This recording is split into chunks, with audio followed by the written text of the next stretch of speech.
Hi, I'm Shativa Sills here with Unique TV at the Chief Department in Evanston, Illinois, here with Martrell Davis. So Martrell Davis, did the SYP program prepare you for this position? Anytime you can get here. You can come this morning, that's fine. As far as being in the office with Chief Hunter? Yes. This morning, that way I can take care of them. What did you do in the SYP program? Going into freshman school year, the summer freshman school, I worked the green team, and then they moved me going into sophomore year to Northwestern's grounds and facility, and now I'm here with Chief Hunter. How is it following the chief around? Following the chief around, it's fun. It's fun. What is your position here? Technically, I'm Chief Hunter's personal assistant, but if there's a fire or car accident, me and Chief will respond if it's serious. So I'm actually on the scene. I don't do going into the fire and all that, but I do help maintain the scene. How was your experience following the chief around? It's opened my eyes to the possibility of actually being a firefighter and going beyond what I wanted to do. Do you plan on taking the public safety class next year at ETHS? Yes, I do. Did this encourage you to be a firefighter chief or a firefighter? This has encouraged me to pursue a career in, how do I put it, helping others. And I don't know if it's going to be as a firefighter or fire chief, but I will be doing something helping people. Okay, thank you for your time. No problem. Hi, I'm Jamal McPherson here from Unique TV Productions. I'm here with Chief Hunter. So, Mr. Hunter, I was informed that you had an assistant. What exactly is it that you're assisting with? Well, as you can take a look around my office, he has helped me reorganize my files. He's accompanied me on emergency calls. He's also assisted our Fire Prevention Bureau when I've been in meetings. So he's kind of a all-around general kind of guy. We have him sometimes doing input. We schedule some input in the computer, but he's been working on files and helping us getting those straight and getting ready for a future inspection. Okay. Do you give him on-the-job training? Yes, he receives on-the-job training. Being that this is his first time here with us, we show him what to do. He's a quick learner, and he doesn't need a whole lot of supervision. That's what I like about it.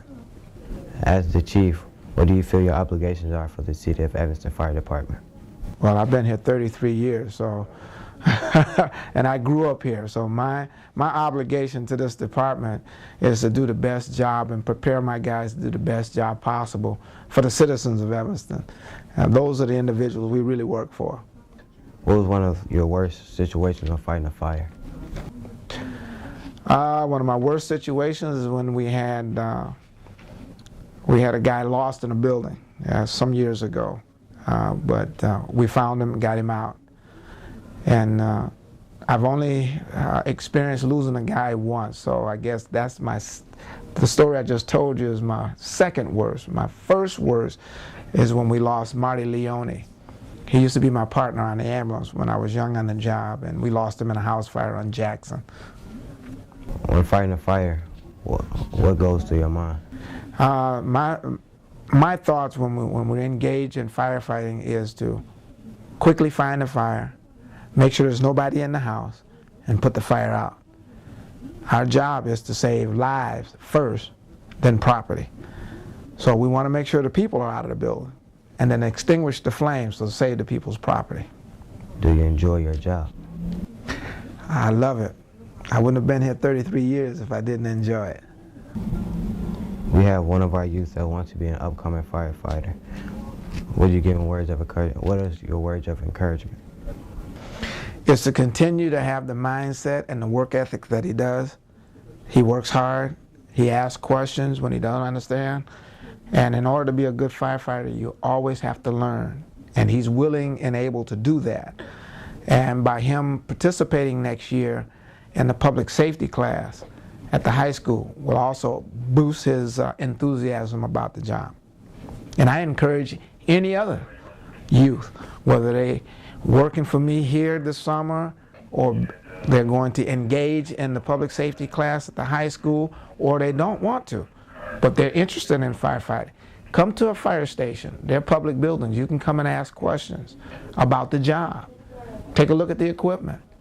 I encourage the youth to do that, both men and women, young men and women, to do that, because we don't have enough African Americans in this profession. And I am the department's recruiter. So, what exactly do they teach in a public safety class? In the public safety class, they learn all about the profession. They learn about fire science. Fighting fire has become a science. You have to know how to figure out hydraulics. Hydraulics is how much pressure you need at the end of a 100-foot length of hose with a specific nozzle on the end, so you don't hurt the guy that's holding the hose. So you have to figure out the friction loss and how much pressure you have to put through the hose. You have to learn how fire behaves. You know, what's the triangle of fire? What do you need to have a fire? You need oxygen, fuel, and ignition. So they learn about building construction. Okay? In the old days, houses were built balloon construction. No fire stops in the wall. Today, the codes have changed. So that helps us as well. There's sprinkler systems today. You have to know about sprinkler system. What's the sprinkler head pattern? How far will water come out of a sprinkler head? So you know how to deal with those things, and that's what we try to teach them in the public safety class. Thank you for your time.